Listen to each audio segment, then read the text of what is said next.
కలుగుగాక. దేవుని యొక్క మహాకృప వల్ల మరొక వారం దేవుడు మన ఆయుష్ని పొడిగించి ఆయన సభలో ఉండి ఆయన మాటలు వినడానికి మనకి అవకాశం ఇచ్చినందుకు దేవునికి వందనాలు. మనందరం కూడా మనుషులు, అవునా? ఎవరికైనా అనుమానం ఉందా? మనం అందరం ఎవరు? మనుషులు. ఒక గ్రీకు తత్వవేత్త, అంటే గ్రీక్ ఫిలాసఫర్ అంటారు, గ్రీక్ తత్వవేత్త మనిషి సంఘజీవి అనే మాట ఆయన చెప్పుకొచ్చు. Man is a social animal. సంఘజీవి అని చెప్పాడు. సంఘజీవి అంటే దాని అర్థం ఒంటరిగా ఉండలేక కలిసిమెలిసి ఉండి జీవి అని ఆయన చెప్తూ ఉన్నాడు. దాన్ని మనం ఎవరో చెప్పారు, ఈ మాటలు మనకేంటి అని మనం అనుకోవచ్చు. కానీ మన బైబిల్ గ్రంథం కూడా మనకి ఆ విషయాల్ని నొక్కి ఒక్కడించి ఒకరి మీద ఒకరు ఆధారపడుతూ, ఒకరికొకరు సహాయపడుతూ, ఒకరితో ఒకరు అనుబంధం కలిగి ఒకరికి ఒకరుగా జీవించే జీవితాలు ఈ యొక్క క్రైస్తవ జీవితంలో, క్రైస్తవ జీవితం ఏంటి, మానవ జీవితానికి అవసరం అన్న విషయాన్ని మనకి బోధిస్తూ ఉంది. ఈ విషయాన్ని మనం ఈరోజు తెలుసుకునే నిమిత్తం మొట్టమొదటిగా చూసుకుంటే ఆదికాండం 2వ అధ్యాయం 18వ వచనంలో దేవుడు అన్నీ చేసి మనిషిని చేసిన తర్వాత అన్నిటినీ పిలిచి ఆదాము దగ్గరికి వాడికి పేర్లు పెట్టు అన్నప్పుడు ఆయన పేర్లు పెడుతూ అన్నీ చేశాడు. కానీ ఆ పేర్లు పెడుతున్న సమయంలో దేవుడు ఆదాముని అబ్జర్వ్ చేస్తూ ఉన్నాడు, పరీక్షిస్తూ ఉన్నప్పుడు, చూస్తున్నప్పుడు ఆయనకి ఎక్కడ కూడా సరైనటువంటి సహాయం, అంటే ఆ జోడి ఎక్కడ కనబడలేదు. అప్పుడు దేవుడు ఏమనుకున్నాడంటే 18వ వచనం ఏం రాయబడింది? నరుడు ఒంటరిగా ఉండుట మంచిది కాదు.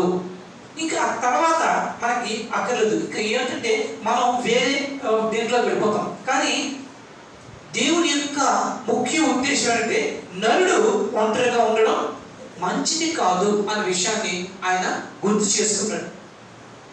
ఇప్పుడు నేను చెప్పినటువంటి ఈ యొక్క మాటకి, ఈ యొక్క వాక్యానికి దగ్గర పోలిక మనకు ఉంది.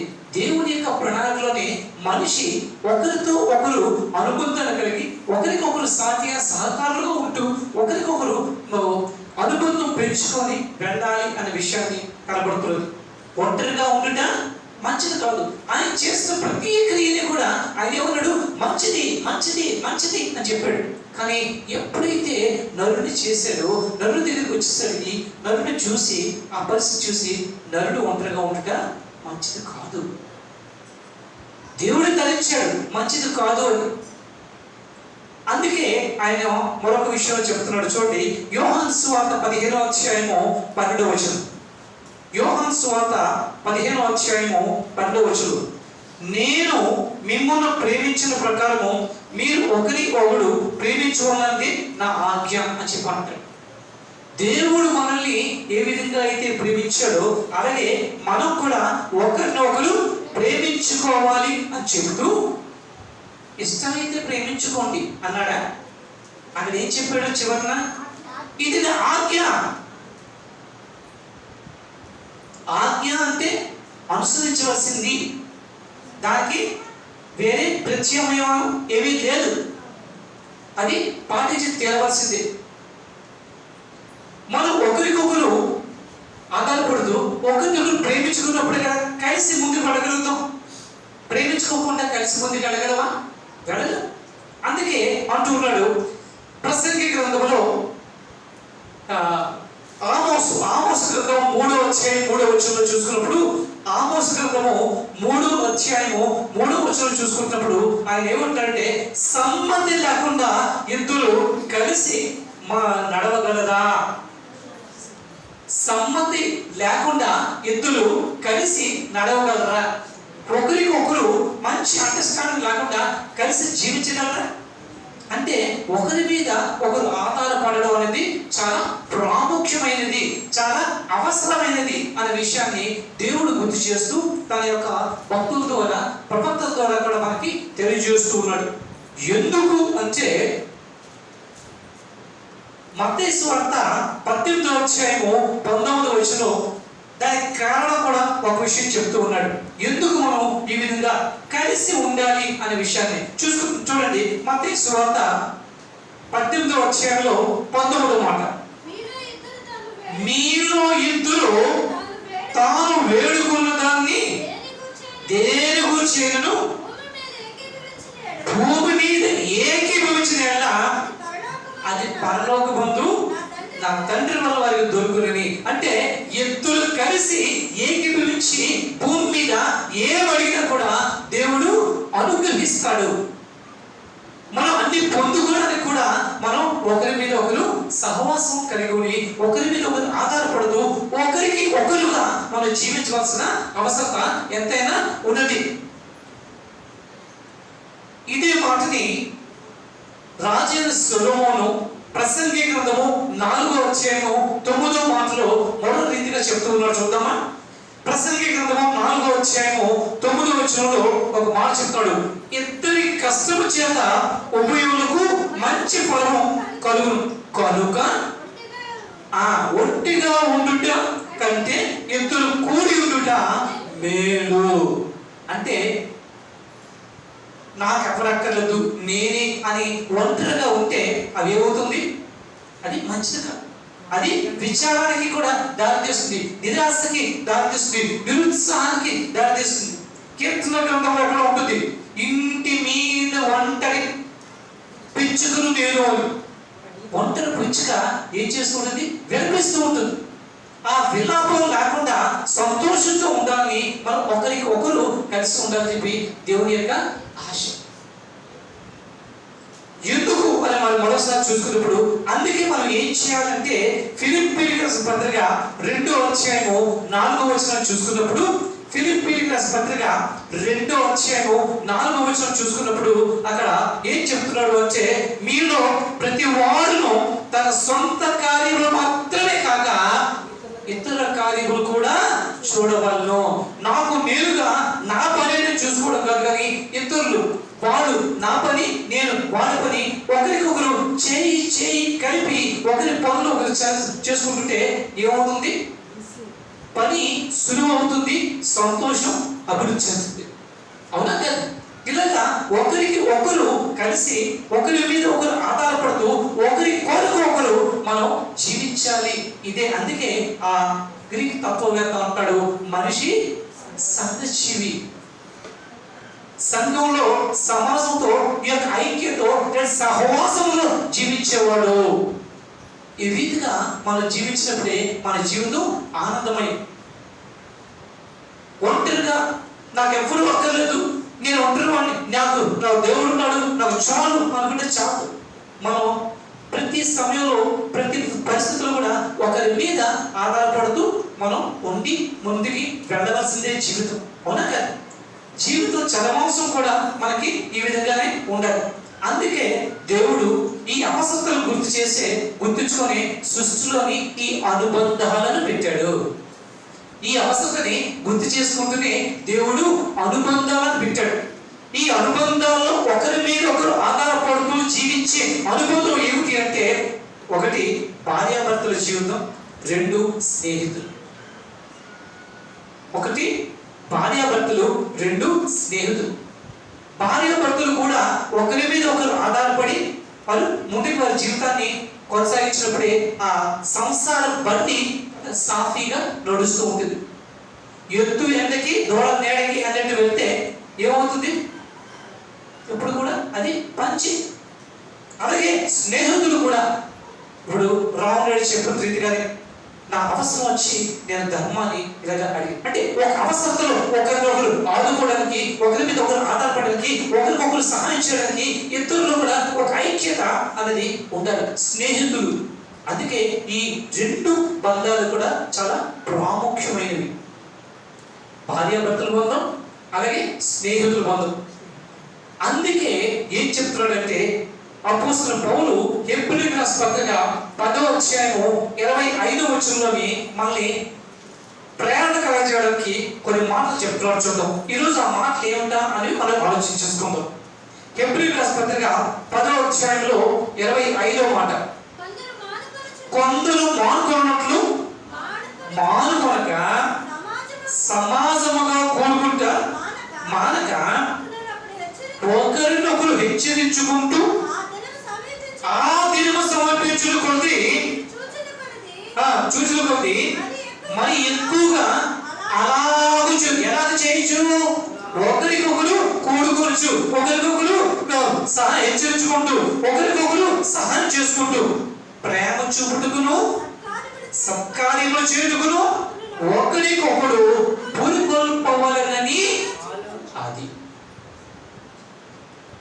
మన బైబిల్ యొక్క మొత్తం సారాంశం అంతా కూడా మనం ఒకరి మీద ఒకరికి ఆధారపడుతూ ఒకరితో ఒకరు అనుబంధాన్ని పెంచుకొని మంచి సహవాసంతో మనం ముందుకు సాగాలి అన్నది దేవుని యొక్క ప్రణాళిక. దేవుని యొక్క ప్రణాళిక మాత్రమే కాదు, సమాజంలో మనం చూసుకున్నప్పుడు ప్రతి వారి యొక్క ఇది అవసరత. ఈ రీతిగా మనం కొనసాగినప్పుడే మన జీవితం ఆనందమయంగా ఉంటుంది. ఆ ఆనందాన్ని మనం పొందుకోవాలంటే మనం ఒకరితో ఒకరు సత్సంబంధాన్ని కలిగి ఉండాలి. మన సిలువ గుర్తు ఏమిటి? సిలువ గుర్తు ఎవరికైనా గుర్తుందా? ఏమిటది? ఒకటి నిలువు కర్ర, ఒకటి అడ్డకర్ర. నిలువు కర్ర దేనికి సాదృశ్యం అంటే అది దేవుడితో సత్సంబంధానికి సాదృశ్యం. రెండోది ఏమిటి? అడ్డకర్ర అంటే నీతోటి సాటి అయిన మనుషులతోటి నీ యొక్క సహవాసం. ఈ రెండు సమముగా ఉంటేనే నీవు దేవుని దృష్టికి అంగీకార యోగ్యంగా ఉంటావు. మనం ప్రార్థన చేసినప్పుడు ఒక విషయం ప్రార్థన చేస్తూ ఉంటాం, మీకు ఎవరికైనా గుర్తుందా? దేవుని దయ్యందును మనుషుల దయ్యందును, ఈ రెండు కూడా మనం ఉండాలి. మనుషుల దయ ఎప్పుడు వస్తుంది? దయ చూపిస్తే దయ పొందుతావు, ప్రేమిస్తే ప్రేమ పొందుతావు, ఇస్తే పుచ్చుకుంటావు. Life is a reciprocal. ఏమిటి? ఇచ్చిపుచ్చుకోవడం. ఇచ్చిపుచ్చుకోవడం అనేది ఎప్పుడు జరుగుతుంది? ఒకరి మీద ఒకరు ఆధారపడినప్పుడు. ఈ రీతిగా మన జీవితాన్ని కొనసాగించుకోవాలి. అయితే ఈ చివరి దినాలకు వచ్చేసరికి అంత్య దినాలు భయంకరమైన దినాలు. నేను చాలా సార్లు ఈ యొక్క అంత్య దినాల గురించి నేను మాట్లాడుతున్నాను. అంత్య దినాల్లో పరిస్థితులు ఎలా ఉంటాయంటే మనం అనేక విషయాలు మాట్లాడుతున్నాం. అందులో ఒకటి ప్రేమ చల్లారిపోతుంది. ఏం చల్లారిపోతుంది? ప్రేమ చల్లారిపోతుంది. ఎప్పుడైతే ప్రేమ చల్లారిపోతుందో బంధాలు అనుబంధాలని కూడా తెగతొప్పులైపోతూ ఉంటాయి. అవునా? పూర్వకాలంలో ఉమ్మడి కుటుంబాలు అని ఉండేవి, అందరూ కలిసి ఉండేవారు. ఇప్పుడు నేను నాది, నేను నా కుటుంబం. అవునా కదా? ఒక గిరిగీసుకొని ఉండిపోవడం వల్ల ఈ రోజుల్లో అనుబంధాలు దూరం అయిపోతూ ఉన్నాయి. దీన్ని బట్టే ఈ మధ్య కాలంలోని కొంతమంది ఈ యొక్క కుటుంబ అంటే ఫ్యామిలీ గ్యాదరింగ్స్ అని పెట్టుకొని వాళ్ళు చేసుకుంటూ ఉన్నారు.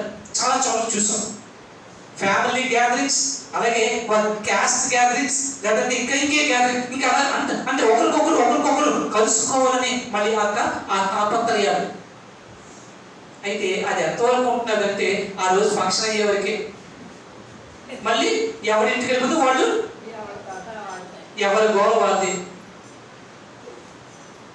కానీ క్రైస్తవ జీవితంలో మనం ఒకరి మీద ఒకరు ఆధారపడి మనం ముందుకు వెళ్ళాలి. ఈ ఆధారపడి ఒకరినొకరు అనుబంధాలు పెంచుకొని మనం ముందుకు వెళ్ళాలంటే మనం కొన్ని సూత్రాలు పాటించినప్పుడు ఒకరి మీద ఒకరు ఆనుకొని ఒకరితో ఒకరు సత్సంబంధాలు కలిగి వెళ్ళడానికి అది మనకి సులభతరం చేస్తుంది, ఆశీర్వాదకరంగా ఉంటుంది. ఏమిటి అంటే కొన్ని కూడని పనులు, కొన్ని చేయవలసిన పనులు నేను చెప్తాను. వాటిని మనం ఒకసారి పరీక్షించుకోదు. ఒకవేళ కూడలు ఏమైనా మనలో ఉంటే వాటిని సరి చేసుకుందాం.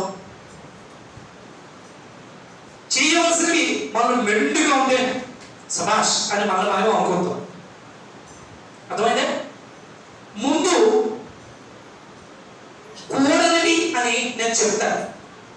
ఎందుకు కూడలు ముందు చెప్తాను అంటే, మన అన్ని హృదయం అంతా కూడా నిండిపోయింది అనుకోండి, వీటి మీద ముందు అవన్నీ వేసేసామనుకోండి, అవి వేస్తే అవి ఏమవుతుంది, ఓవర్ఫ్లో అయిపోయి కన్ఫ్యూజ్ అయిపోతుంది. కాబట్టి కూడలివి అని తీసి పక్కన పారేసామనుకోండి, అప్పుడు ఖాళీ అవుతుంది. ఈ కొత్తవి తీసుకొచ్చి అందులో పెట్టుకుందికి జాగా ఉంటుంది. అవునా కదా? స్టాన్లీ గారు కూడా అందుకంటారు, ముందు అన్ని నెగిటివ్ తీసుకొచ్చి ఆ తర్వాత పాజిటివ్ చెప్పారు. నెగిటివ్ చెప్పాలి ఎందుకంటే, అయ్యో ఇది నాలో ఉండకూడదు, అయ్యో ఇది నాలో ఉండకూడదు, అయ్యో ఇది నాకు ఉండకూడదు అని మనం తీసి పారేయాలి. అంటే మనం హృదయాన్ని ఖాళీ చేసుకున్న తర్వాత అప్పుడు కావాల్సినవన్నీ కూడా మంచివి నింపుకుంటూ ఉంటే ఆ హృదయం నిండుగా మెండుగా ఆనందంగా అందంగా ఉంటుంది. కాబట్టి ఈరోజు మనం ఏది కూడలో అది విషయాలు మనం తెలుసుకుందాం. ఒకరికి ఒకరు అనుబంధం కలిగి ఉన్నప్పుడు మానవుల యొక్క స్వభావాలు, మానవుల యొక్క ఆలోచన శక్తులు, మానవుల యొక్క స్థితిగతులు, మానవుల యొక్క పరిసర విషయాలు ఇవన్నీ కూడా వేరువేరుగా ఉంటాయి. అవునా కదా? అయినప్పటికీ కూడా కొన్ని కట్టుబాట్లకి మనం తలలోకి ఒకరికి ఒకరు అడ్జస్ట్ అవుతూ వెళ్తే అది మన యొక్క ఆ బంధత్వం మనకి ఆ సరైన రాత్రిలో నడవడానికి ఉపయోగపడుతుంది. ఇదేంటండి, బైబిల్లో మోషే గురించో, అబ్రహాం గురించో, జోసెఫ్ గురించో, ఇంకెవరి గురించో చెప్పడం మానేసి ఏమిటో చెప్తారు ఏమిటి మీరు అడగచ్చు. కానీ ఇవి ప్రతి మనిషి నేర్చుకోవాల్సిన నైతిక విలువలు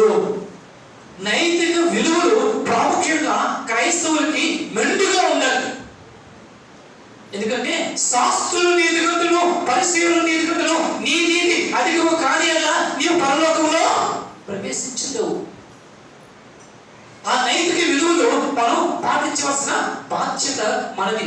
ఏమిటి అంటే, మొట్టమొదట మనకి నూతన నిబంధనలోని కొన్ని విషయాలు మనకు చెప్పట్లేదు. ఒకరికి ఒకరు ఏ విధంగా ఉండాలి, ఒకరికి ఒకరు ఆ రీతిగా ఉంటే మన యొక్క బంధము గట్టిపడుతుంది. దానివల్ల మనకి ఆనందం కలుగుతుంది. ఏమిటి ఉండకూడదు అంటే చూడండి, యాకోబు పత్రిక ఒకసారి తీస్తామా? ఏప్రిల్ తర్వాత ఉంటుంది యాకోబు పత్రిక 5వ అధ్యాయంలో 9వ మాట ఒక విషయం చెప్పబడుతుంది. ఏది ఉండకూడదు అని. సహోదరులారా, మీరు తీర్పు పొందకుండా ఉండే నిమిత్తము ఒకరి మీద ఒకరు, అది ఫస్ట్ ఆఫ్ ఆల్ మనం చేయవలసినది, ఒకరి మీద ఒకరు సుడుక్కోకూడదు. ఇది మనకి బాగా అలవాటు. అవునా కదా? ఒకరి మీద ఒకడు సుడుక్కోవడం ఉండకూడదు అని నేను ముందు చెప్తున్నాను. కాబట్టి ఒకవేళ అది ఉంటే తీసి పారేద్దాం. ఒకరి మీద ఒకరు ఏం చేయకూడదు, సొడుక్కోకూడదు. సొడుక్కోవడం, పళ్ళు కొడవడం ఇవన్నీ కూడా ఎవరివి?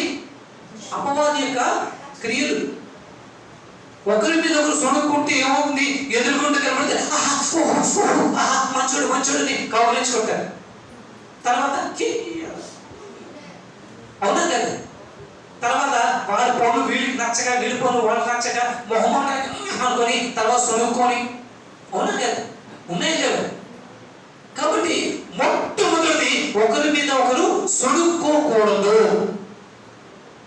అది నేను చెప్పట్లే, బైబిల్ గ్రంథంలో ఈ యొక్క యాకోబు పత్రిక 5వ అధ్యాయం 9వ వచనంలో చెప్పబడుతుంది. ఇకపోతే అదే పత్రికలో 4వ అధ్యాయంలో 11వ వచనం చూడమ్మా.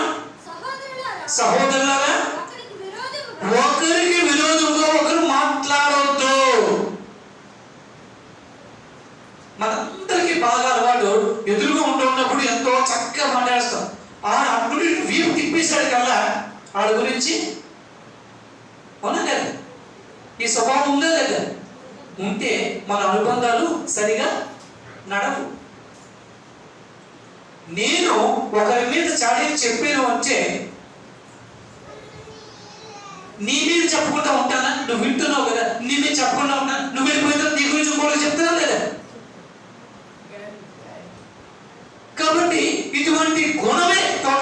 కలిస్తే ఒకరి గురించి ఒకరు చెడుగా చెప్పుకొని మాట్లాడు. కాబట్టి ఒకరి గురించి ఒకరు చెడుగా చెప్పకుండా ఉన్నప్పుడే ఒకరికి ఒకరు ఆధారపడే ఆ బంధం గట్టిపడుతూ ఉంటుంది. ఇవన్నీ కూడా ఏం చెప్పారు? నైతిక విలువలు, మోరల్ లాస్.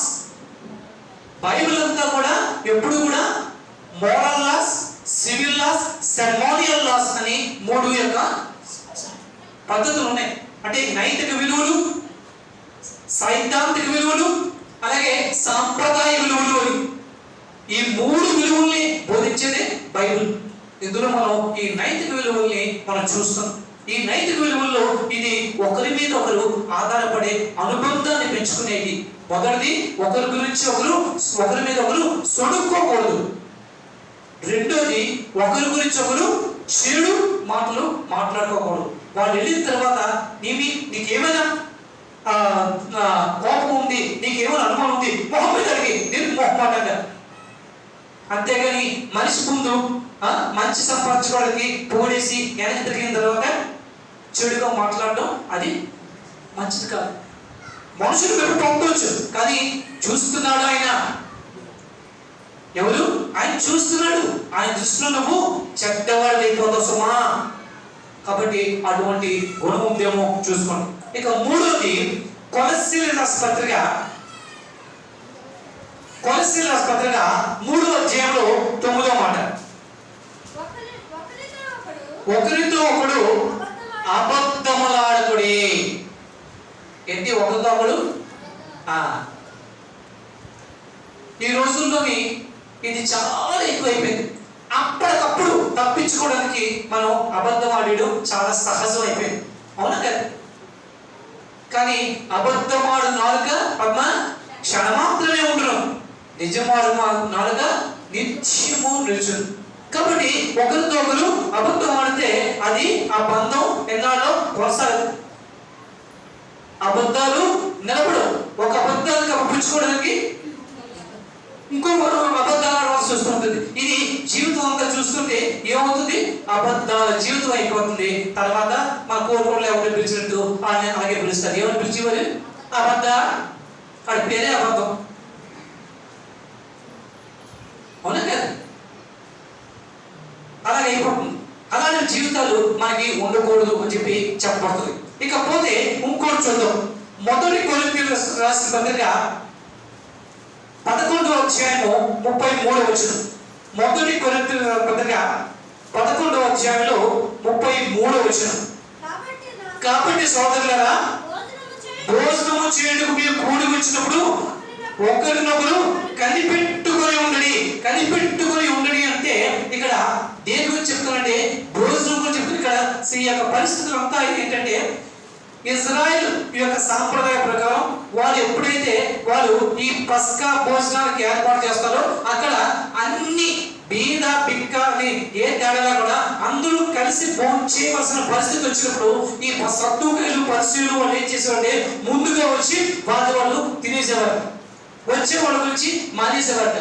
అందు గురించి ఇక్కడ ఏమంటున్నారంటే ఒకరినొకరు కనిపెట్టుకుని ఉండండి. ఇక భోజనం గురించి చెప్పడం అంటే ఆ సన్నివేశం అది, కానీ ఒకరికొకరు కనిపెట్టుకుని ఉండాలి. అంటే ఎవరిని కూడా విడదీసుకో, అంటే దానికి ఆపోజిట్ గా చూస్తే ఎవరిని కూడా విడది అంటే ఎడబాయకుండా ఉండండి, దూరపరచుకోకండి. ఏం చేయాలి? దూరపరచుకోకూడదు. దూరపరచుకోవడం ఎప్పుడు అవుతుంది? ఈ ముందు 3 ఉంటే మనం దూరపరచుకుంటాం. అవునా కదా? సోనుగోళ్ళు ఉన్నా, అబద్ధాలు ఉన్నా, తర్వాత ఇంకోటి విరోధంగా మాట్లాడినా మనం ఒకరికొకరు దూరం అయిపోతాం లేదా? అలాగా ఇవి చేయకుండా మనం మన బంధాన్ని నిలుపుకోవాలి. బంధాన్ని ఏం చేయాలి? నిలుపుకోవాలి. నిలుపుకోవడం, పడగొట్టుకోవడం ఎవరి చేతిలో ఉంది? ఎవరి చేతిలో ఉంది? ఎవరికి వారి చేతిలోనే ఉంది. అవునా కదా? మన చేతిలోనే ఉంది. నిలబెట్టుకోవాలి అంటే మనమే నిలబెట్టుకుంటాం. కాబట్టి ఒకవేళ మనం నిలబెట్టుకోవాలంటే ఈ 3 కూడా ఉండకూడదు. ఇకపోతే ఇంకోటి, ఇప్పుడు మనం ఎన్ని మాట్లాడుకున్నాం? గుర్తున్నాయి కదా? ఏమిటా 3? మొదటిది రెండోది విరోధం మాట్లాడదు, మూడోది అబద్ధం ఆడకూడదు, ఇంకో 4వది ఎడబాయకూడదు, తప్పించుకొని తిరగకూడదు. స్నేహం అంటే తప్పించుకునేదా కాదు కదా. భార్యాభర్తలు బంధం తప్పించుకుని తిరిగేదా కాదు కదా. ఇకపోతే రోమీయులకు రాసిన పత్రిక 14వ అధ్యాయము 13వ వచనం. రోమీయులకు రాసిన పత్రిక 14వ అధ్యాయంలో 13వ వచనం.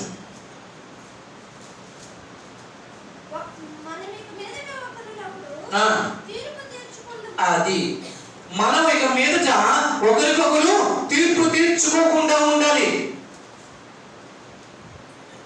మనం ఒకరికొకరు నువ్వెలాగా నువ్వు ఇంతే అని మనం ఒకరికొకరు తీర్పు తీర్చుకోకూడదు.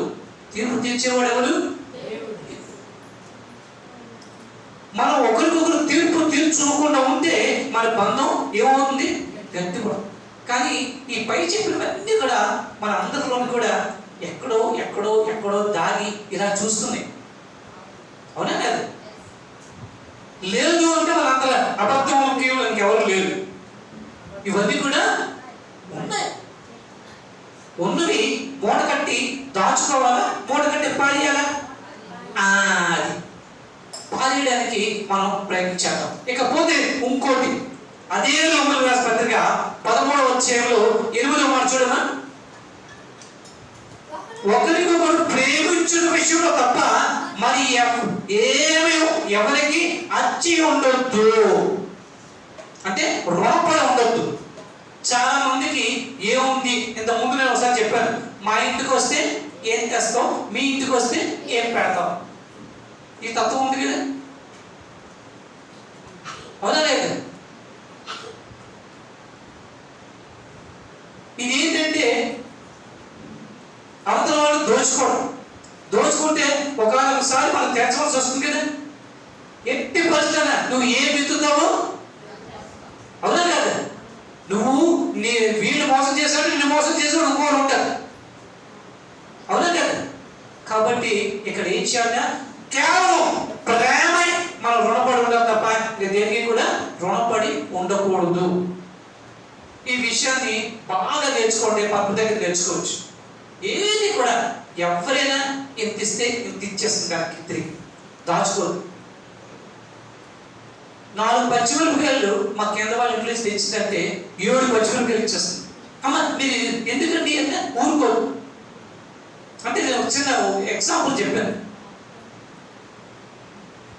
అందుగురించి వాళ్ళు కూడా ఎప్పుడు పట్టుకెళ్తుందా అని ఎదురు చూస్తారు.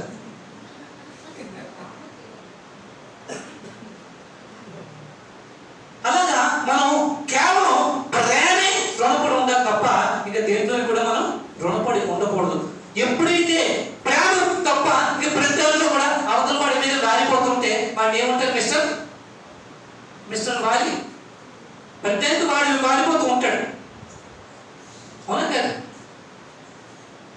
అలా మనం ఎవరికి రుణపడి ఉండకూడదు. అది విషయాలు మనం గుర్తు చేసుకోవాలి. ఇక చివరిగా, ఎందుకంటే నేను 7 బాండ్లు తీసుకుని ఎక్కువ తీసుకోలేదు. ఇప్పుడు గుర్తున్నదా? ఏం ఉండకూడదు. ఎందుకంటే ఉండకూడదు బాగా గుర్తుంచుకోండి. మొదటిది ఏమిటి? సొనుక్కోకూడదు. రెండోది విరోధంగా మాట్లాడకూడదు. మూడోది అబద్ధం ఆడకూడదు. నాలుగోది ఎడబాయకుండా జాగ్రత్తగా బంధాన్ని నిలుపుకోవాలి. ఐదోది తీర్పు తీర్చకూడదు. ఆరోది కేవలం ప్రేమలో మాత్రమే తప్ప ఇంకా దేంట్లో కూడా నువ్వు రుణపడి ఉండకూడదు. ఇక చివరిది ఏంటంటే 1 కొరింథీయులకు రాసిన పత్రిక 6వ అధ్యాయము 7వ వచనం. 1 కొరింథీయులకు రాసిన పత్రిక 6వ అధ్యాయము 7వ వచనంలోని ఒకరితో ఒకరు వాద్యమాడకండి, ఒకరితో ఒకరు వాదించుకోవద్దు. వాదించుకుంటే ఏమవుతుంది? కోపోద్రికాలు పెరుగుతాయి. ఆ కోపోద్రికాలు పెరిగితే ఏమవుతుందో తెలియదు, బంధాలు పోతాయి, అవునా కదా? కాబట్టి ఒకరినొకరు వాదించుకోవద్దు, వాద్యమాడవద్దు.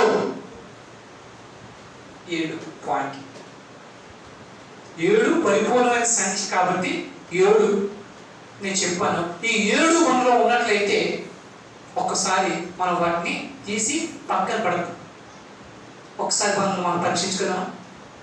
అంటే కొత్తవి తీసుకునే ముందు పాతని విసర్జించడానికి మనం ఒక్కసారి మన హృదయంలో మన హృదయంలోనే మనం బుర్ర పెట్టుకొని ఒకసారి పరీక్షించుకుందామా? ఒకవేళ మీ హృదయం దోషాలు కూడా చేస్తూ ఇందులో నాకు 2 ఉన్నాయి, ఇందులో నాకు 4 ఉన్నాయి, ఇందులో నాకు 1 ఉంది, నాకు ఫుల్గా ఉన్నాయి అనుకున్న వాళ్ళు ఎవరో ఒకసారి దేవునికి మీరు వేడుకోండి. అధికముగా పాపం చేసిన వాడికి అధికంగా క్షమ కలుగుతుంది, దేవుడు క్షమిస్తాడు. విస్తారమైన పాపములు చేసిన వాళ్ళకి విస్తారమైన క్షమాపణ దొరుకుతుంది. కాబట్టి మిమ్మల్ని దేవుని దృష్టిలో కూడనివేగా. కాబట్టి ఒక్కసారి చేసుకొని వీటిని, ప్రభువా నా అంతా నేను వీటిని తీసిలేకపోతున్నాను, నువ్వు తీసివా ఆయన అడుగుదాం. నువ్వు సంకల్పించుకుంటే దేవుడు సహాయం చేస్తాడు, నువ్వు సంకల్పించుకోకపోతే దేవుడు సహాయం చేయడు. చాలా మళ్ళా ఇప్పుడు ఏమి చేయాలి అనే విషయాన్ని మనం చూసుకుందాం. ఒకరికొకరు బంధం గట్టిపడాలి, మనం బలపడాలి, ఆనందంగా ఉండాలి అంటే ఏం చేయాలో మరొక 7 ఈ 7 పడేసాం కదా, మరొక 7 తెచ్చుకుందాం. అవునా కదా? అప్పుడు మనం బ్యాలెన్స్ అయిపోతాం. ఎన్ని పడేసాం మనం? 7 పడేసాం. ఎన్ని పడేసాం? గట్టి చెప్పండి, గట్టిగా చెప్పండి. అంటే 7 మూలలో ఉన్నాయో మనం ఒప్పుకున్నాము. హల్లెలూయా. ఈ 7 తీసి పడేసి 7 కొత్తవి తెచ్చుకుందాం. ఓకే, ఏమిటో కొత్తవి అంటే ఇందాక చదవమే యోహాను సువార్త 15వ అధ్యాయం 12వ వచనం. యోహాను సువార్త 15వ అధ్యాయంలో 12వ వచనం, నేను మిమ్మల్ని ప్రేమించినట్లు ప్రకారమే మీరును ఒకరికొకరు ప్రేమ కలిగి ఉండండి, ఇది నా ఆజ్ఞ. మనం మొట్టమొదటిగా ఈ మన బంధం మెరుగుపడాలి, బలపడాలి, స్థిరపడాలి, బాగుండాలి అంటే మనం ఒకరికొకరు ప్రేమించుకుంటూ ఉండాలి. ఈ లోక ప్రేమ కాదు, దేవుడు మనల్ని ఏ విధంగా ప్రేమించాడో మనం ఆ విధంగా ఒకరి ఆ ప్రేమ కలిగి ఉండాలి. రెండోది ఎఫెసీయులకు రాసిన పత్రిక 4వ అధ్యాయము 32వ మాట. ఎఫెసీయులకు రాసిన పత్రిక 4వ అధ్యాయము 32వ మాట, ఒకరికొకరు క్షమించుకోండి. తప్పిదాలు జరగడం సహజం, అవునా కదా? తప్పిదాలు జరగడం సహజం. మనం ఆ తప్పిదాలని అలా పట్టుకొని వేలెత్తి చూపుతూ వెళ్తే మన బంధాలు తీయపోతాయి. అలా తెక్కకుండా ఉండాలంటే ఏం చేయాలి? ఒకరినొకరు క్షమించుకోండి. ప్రార్థనలో చెప్పేసుకుంటాం, నా పట్ల అపరాధం చేసిన వారిని నేను క్షమించిన ప్రకారం నా అపరాధంలో క్షమించయ్యా అని చెప్పి మనకి ప్రార్థనలో వర్ణించేస్తూ ఉంటాం. అది కేవలం ప్రార్థనలో కాదు, కానీ మనం కార్యరూపంలో పెట్టినప్పుడు మన బంధాలు బలపడతాయి. కాబట్టి ఏం చేయాలి? మొదటిది ఒకరినొకరు ప్రేమించాలి, రెండోది ఒకరికొకరు క్షమించుకోవాలి, మూడోది కొలస్సీయులకు రాసిన పత్రిక 3వ అధ్యాయము 13వ వచనంలో చూసుకున్నప్పుడు ఒకరినొకరు సహించుకోండి. ఏంటి? అందరూ ఒకలా ఉండరు కదా, అందరి స్వభావాలు ఒకలా ఉండవు కదా. కానీ మనం బంధం బలపడాలి అంటే మనం ఏం చేయాలి? ఒకరికొకరు సహాయం చేసుకోవాలి. దేవుడి సృష్టిలో ఒక గొప్ప కార్యాలు చేశాడు. మీకు ఎవరికైనా తెలుసా? మీకు ఎవరికైనా తెలుసా? ఏమిటి అంటే ప్రపంచంలో ఎక్కడ కూడా భార్యాభర్తల ఆలోచనలన్నీ కూడా ఎప్పుడు కలిసి ఉండవు. కారణం ఏమిటి అంటే ఒకరికి ఒకరు ఇవి నేర్చుకొని ముందుకు వెళ్ళడానికి, నేర్పడానికి. అందుకే కుటుంబాన్ని దేంతో పోల్చారు తెలుసా? రైలు పట్టాలు. భార్యాభర్తలు దేంతో పోల్చారు? రైలు పట్టాలు. సంసారం రైలు బండి. రైలు పట్టాలు ఎప్పుడైనా కొలుస్తాయా? రైలు పట్టాలు కలిసాయి అనుకోండి, ఏమవుతుంది? బండి నడవదు. బండి సాఫీగా నడవాలి అంటే పట్టాలు అలాగే ఉండాలి. ఇది దేవునికి ప్రణాళిక. అందుకే మా ఆవిడంటే నాకు ఇష్టం లేదు, నాకు ఏది ఏమిపించదని ప్రతి మొగాలు చెప్తాడు. నేను ఛాలెంజ్ చేసి చెప్తాను. అవునా కదా? ఎప్పుడు పొందలు కుదరదు. అలా కుదుర్చుకుంటూ వెళ్ళిందే చక్కని సంసారం. దాని గురించి ఇవి మనం చేయాలి. ఏం చేయాలి? మొదటిది ఒకరికొకరు ప్రేమించుకోవాలి. రెండోది ఒకరినొకరు క్షమించుకోవాలి. ఒకరినొకరు సహించుకోవాలి. మీరు చెప్పండి, ఇది మటుకు నేను చేయగలక? అవునా? మీరు చెప్పండి, సహించడం మటుకు నా వల్ల కాదండో అంటారు. కానీ సహించుకోవాలి, భరించుకోవాలి, ఓర్చుకోవాలి. అప్పుడే మన బంధం బలపడుతూ ముందుకి వెళుతూ ఉంటుంది. ఇకపోతే సహించుకున్న తర్వాత ఇంకేం చేయాలంటే చూడండి, మొదటి తెస్సలోనిక పత్రిక 4వ అధ్యాయము 18వ వచనం ఒక మాట చెప్తున్నది. మొదటి తెస్సలోనిక పత్రిక 4వ అధ్యాయం 18వ వచనంలో సహించుకున్న తర్వాత ఒకరినొకరు ఆదరించుకోండి. ఏం చేయాలి? ఆదరించుకో. ఆదరించుకున్నప్పుడు అవతల వాళ్ళ తప్పులు మనకు కనబడినప్పుడు కూడా మనం వెళ్ళి వారిని ఆదరిస్తే ఆ ఆదరణకి ఏమవుతుందా? బైబిల్ గ్రంథంలో రాయబడుతుంది, నీ శత్రువు ఆదరణలు ఉన్నప్పుడు నీవు వారికి అన్నం పెడితే ఆ పరిస్థితి ఎలా ఉంటుందంటే తల మీద నిప్పులు పోసినట్టు ఉంటుంటుంది. నువ్వు ఆదరణ చూపించావంటే తన పశ్చాత్తాపడి తను కూడా నీ మార్గంలోకి రావడానికి అవకాశాలు ఉంటాయి. చూసారా? అదొకటి. ఈ యొక్క ఆదరణ దేవుడు ఏ రీతిగా అయితే ఆదరణని అనుభవిస్తున్నాడో మనం కూడా అటువంటి ఆదరణ కలిగించి ఆదరించుకోవాలి. ఒకరికొకరు ఏం చేయాలి? ఆదరించుకోవాలి. ఇది సంసారంలో భార్యాభర్తలైనా కావచ్చు, సమాజంలో స్నేహితులైనా కావచ్చు. ఈ రెండింటికి పెద్దగా ఏం తేడా లేదు. ఈ రెండు కూడా ఈ విధంగా మనం పాటించినప్పుడే అది మంచిది. మొదటిదేముంది? అది చెప్పలేదు, సిగ్గుపడతారు ఎందుకు? రెండోది క్షమించుకోవాలి. మూడోది సహించుకోవాలి. నాలుగోది ఆదరించుకోవాలి. ఇక ఐదోది ఏం చేయాలంటే రోమీయులకు రాసిన పత్రిక 12వ అధ్యాయము 10వ వచనం. రోమీయులకు రాసిన పత్రిక 12వ అధ్యాయంలో 10వ వచనంలో ఒకరినొకరు గొప్పగా ఎంచుకోండి, నాకంటే నా సహోదరుడు శ్రేష్టము అనే భావంతో ఒకరికంటే ఒకరు గొప్పగా ఎంచుకోవాలి. అప్పుడే మనలోని ఆ యొక్క ఈర్ష్య భావం అనేది రాకుండా ఉంటుంది. నాకంటే నా సహోదరుడు మెండుగా గొప్పగా ఉన్నాడు అని మనం మెచ్చుకోవాలి. ఆ భావం మనం కలిగి ఉంటూ ఉండాలి. ఈ రీతిగా మనం బంధాన్ని మనం నడుపుకున్నప్పుడు మన జీవితం బాగుంటూ ఉంటుంది. ఏది చెప్పాను? 5 చెప్పాను. నేను ఎందుకు తీయించాను అంటే ఇప్పుడు మనం ఇంకా ఫిల్ చేసుకోవాల్సిన ఎన్ని ఉన్నాయి? ఇంకా 2 ఉన్నాయి. 5 ఫిల్ చేసుకున్నారా? ఇంకా ఫిల్ అవ్వలేదా? ట్రై చేస్తూ ఉండండి. ఇకపోతే ఇంకొకటి యాకోబు పత్రిక 5వ అధ్యాయము 16వ వచనం. ఇవి గట్టిపడడానికి మనం చేయవలసింది, ఈ బంధం గట్టిపడడానికి చేయవలసిన కార్యం యాకోబు పత్రిక 5వ అధ్యాయము 16వ వచనంలోని చెప్తారు, ఒకరికొకరు ప్రార్థన చేయండి. ఒకరు మనోభావాలు దెబ్బతిన్నా, మనస్పర్ధలు వచ్చినా ఏం చేయాలంటే ఒకరికొకరు ప్రార్థన చేసుకున్నప్పుడు అవి ఏమవుతాయి? తొలగిపోతాయి. దేవుడు చక్కని బంధాన్ని లేదా సమయాన్ని అనుగ్రహిస్తాడు. మళ్ళీ ఆ బంధం బలపడడానికి, దృఢపడడానికి, గట్టిపడడానికి, అంబుజ సిమెంట్ల అతుక్కుపోవడానికి అది ఎంతో ఉపయోగపడుతూ ఉంటుంది. కాబట్టి ఏం చేయాలి? ఆరది ఒకరికొకరు ప్రార్థన చేయాలి. వారి గురించి ఏం ప్రార్థన చేయను అంటే కుదరదు. మనం ఒకరి గురించి ఒకరు ప్రార్థన చేసుకుంటూ ఉంటారు.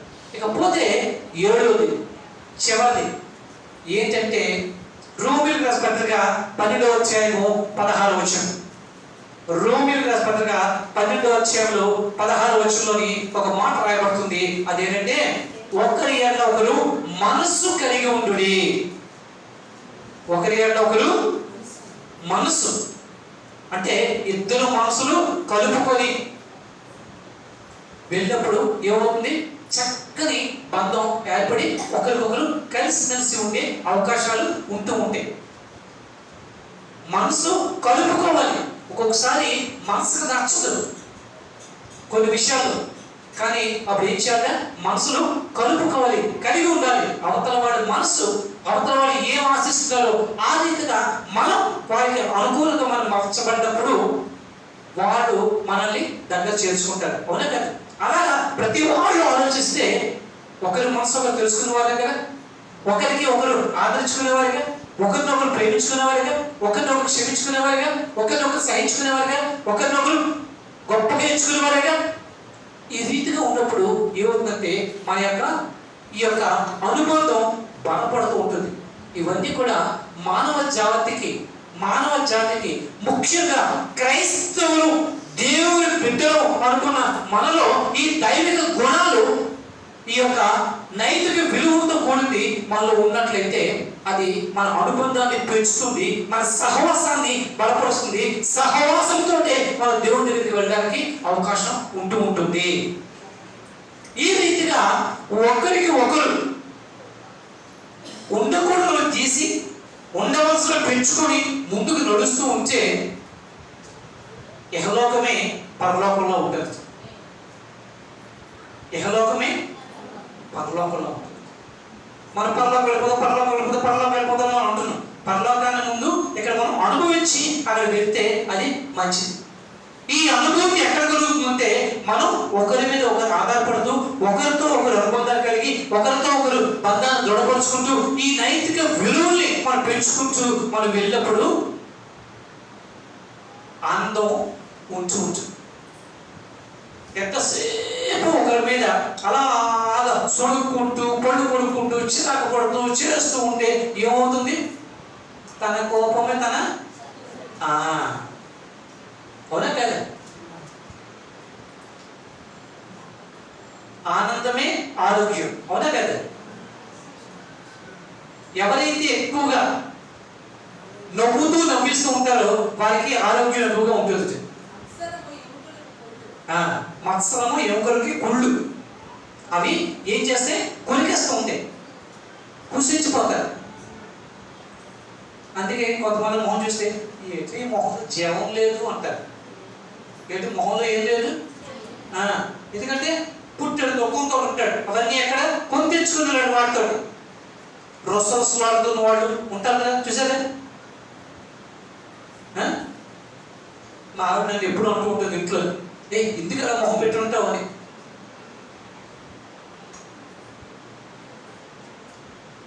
కాబట్టి ఇలాంటివి మనం కల్టివేట్ చేసుకోవాలి. ఇదేదో ఇప్పుడు చెప్పాను కదా అని ఇవాళ రాసుకున్నాం అని ఇవన్నీ కూడా మనం పెట్టేసుకుంటే వచ్చేవి ఇవేం చేసుకోవాలి? అలవాటు చేసుకోవాలి, అభ్యసించుకోవాలి. అలవాటు చేసుకున్నప్పుడు ఇది మనం ఆచరణలో పెట్టుకున్నప్పుడు ఇది మెల్లమెల్లగా మనకి అలవాటు అయ్యి మన బంధాలు బలపడి మనం దేవునికి దగ్గర అవుతాం, దేవునిచి మెప్పు పొందుతాం. మనం దేవునిచి మెప్పు పొందడానికే కదా ప్రతిసారి ఈ విధంగా కూడుకొని దేవుని యొక్క వాక్యంతో మనలో ఉండకూడదని తీసి ఉండవలసిన పెట్టుకుంటూ ముందుకు వెళ్తున్నాం. అంతే కదా? దేవుని దగ్గరగా ఉండడానికే కదా. కాబట్టి ఈ ఎక్సర్సైజ్ మనం చేసి ఈ నైతిక విలువల్ని మనం పాటిస్తూ ఉంటే మనం దేవుడి దృష్టిలో శభాష్ అనిపించుకోవాలి. ఎంతమంది దేవుడిచే శభాష్ అనిపించుకోవాలనుకుంటున్నారు? ఎంతమంది దేవుడిచే శభాష్ అనిపించుకోవాలనుకుంటున్నారు? అనిపించుకోవడం చాలదు కానీ అనిపించుకోవడానికి మనం ప్రయత్నించాలి, మోకరించి. ఒకవేళ నీకు అది నీ వల్ల కాకపోతే దేవుడి సహాయాన్ని అడుగు, దేవుడు తప్పక సహాయం చేస్తాడు. మాటికి ఈ మాటలు గుర్తు చేస్తూ అలవరుచుకునే అవకాశాన్ని నీకు ఇస్తాడు. దాన్ని ఆచరణలో పెట్టినప్పుడు తప్పక ఇహలోకంలో పరలోకాన్ని నువ్వు చూడగలవు, చూపించగలవు. ఈ ఆనందాన్ని దేవుడు మనకి ఇవ్వాలని ఆశిస్తూ ఈ మాటలు మన మధ్యన ఇచ్చి ఉన్నాడు. కాబట్టి ఈ యొక్క మాటలన్నీ కూడా మనలో ఫలించాలని చెప్పి మన మధ్య నుండి హైమ వచ్చి ప్రార్థన చేస్తుంది.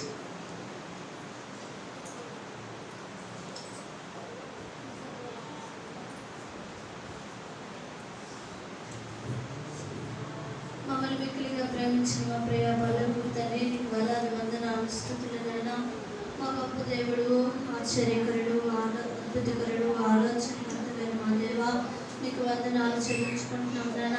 ఈ అవధి కాలం నుండి ఇంతవరకు నీ పునరుద్ధానం దినాన్ని స్థితించి నేను కనపరిచి అయా మన లోటుపాట్లు సవరించుకున్నట్టు మాకు ఇచ్చిన గొప్ప భాగ్యం వరకు వందనాలు చెల్లించుకుంటున్నాం నాయన.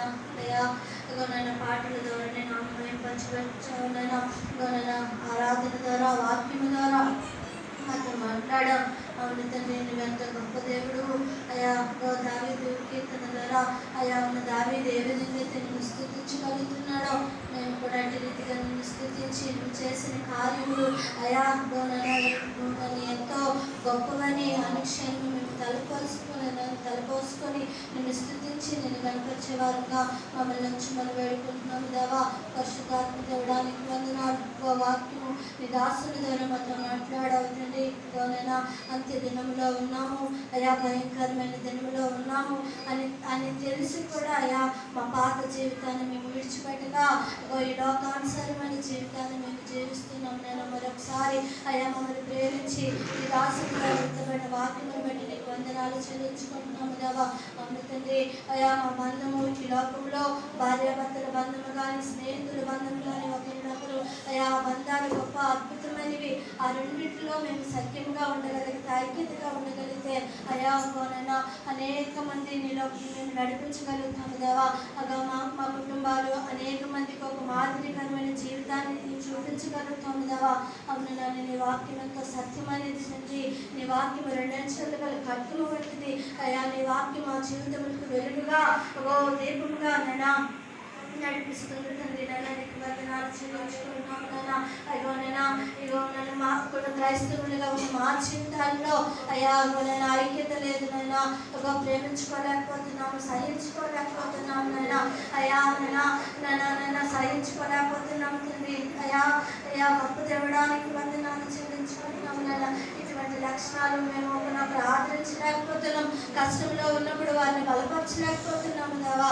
అయ్యా నీకు వందనాలు చెల్లి. వారి కొరకు ప్రార్థన చేయలేకపోతున్నాము నాయన. అయ్యా అయితే మా జీవితంలో మేము చేయకూడదే ఎక్కువగా ఉన్నాయి తండ్రి. వాటిని మమ్మల్ని విడిపించి అయ్యా ఈ లోకంలోనైనా ప్రేమించే గుణాన్ని, క్షమించే గుణాన్ని, సహించే గుణాన్ని, ఆదరించే గుణాన్ని, ప్రార్థించే మనసును అయ్యా మనైనా ఒకరు ఏడ్చితే ఏడ్చే మనసును, ఒకరు నవ్వితే నవ్వించే మనసు కలిసి మనసును కలిసే మనసును అయ్యా మాకు దయచేయండి. చిన్ననాటి నుండి దీన్ని అభ్యసించినట్లయితే మేము ఎంతో అయ్యా బైబిల్లోని ప్రవక్తల వలె మేము నీ లోకంలో వెలిగింపబడతాము దేవా.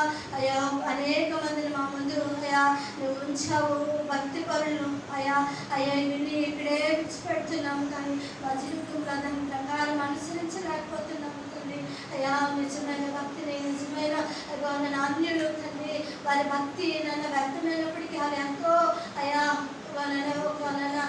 నిష్ఠగా చేస్తున్నారు. కానీ అయ్యా మేము నిష్ఠగా చేయలేకపోతున్నాము నైనా. మమ్మల్ని క్షమించలేనైనా. అటు దృష్టితో అయ్యా మేము నైనా మంచి భక్తి కలిగి జీవించేవారంగా, మీ నీతిని ఆశ్రయించేవారంగా అయ్యా మమ్మల్ని అందరినీ, మా సంఘాన్ని అందరినీ ఆయుక్తపరచండి దేవానికి వందనాలు. ఇది భయంకరమైన రోజు. ఈ క్షణం ఉంటాము, మరో క్షణం ఏమవుతామో మేము మాకు తెలియని రోజుల్లో మేము బ్రతుకుతున్నాము. అయ్యా నీ వాక్యాన్ని బట్టి మేము నేను బ్రతికినప్పుడు తండ్రి అయ్యా నీ రాకడికి మేము నైనా సంతోషంగా ఎంతపడగలుగుతాము నైనా. కొడుకులు మాకు అందరికీ దయచేయమని నీ వాక్యములు చేతపడుకొని అయ్యా అనేక మంది నడిపించేవారుగా, మా జీవితాన్ని సర్దు చేసుకునేవారుగా అయ్యా నన్ను నడిపించమని వేడుకుంటూ సమస్త మహిమగంత ప్రభావం చెల్లించుకుంటున్నాము నాయన. అయ్యా నీ దాసుని వారికి ఆరోగ్యమును, మంచి శక్తిని, బలమును, ఎక్కువ పరిశుద్ధాత్మ సహాయమును కలిగించి మమ్మల్ని రీతిలో అయ్యా మమ్మల్ని ఇంకా భక్తి జీవితంలో ముందుకు నేను కొనసాగించినట్లు నీ దాసునికి ఏడంతల ఆత్మతో నింపి నడిపించమని వేడుకుంటూ అయ్యా ఈ వారం అంతటిలో నీ వాక్యాన్ని మా జీవితంలో అయ్యా చేత పట్టుకొని మా అనుదిన జీవితంలో ముందుకు సాగే కృపను మాకు అందరికీ దయచేయమని వేడుకుంటూ ఇచ్చిన ప్రార్థన అడిగి పెడుకున్నాం తండ్రి.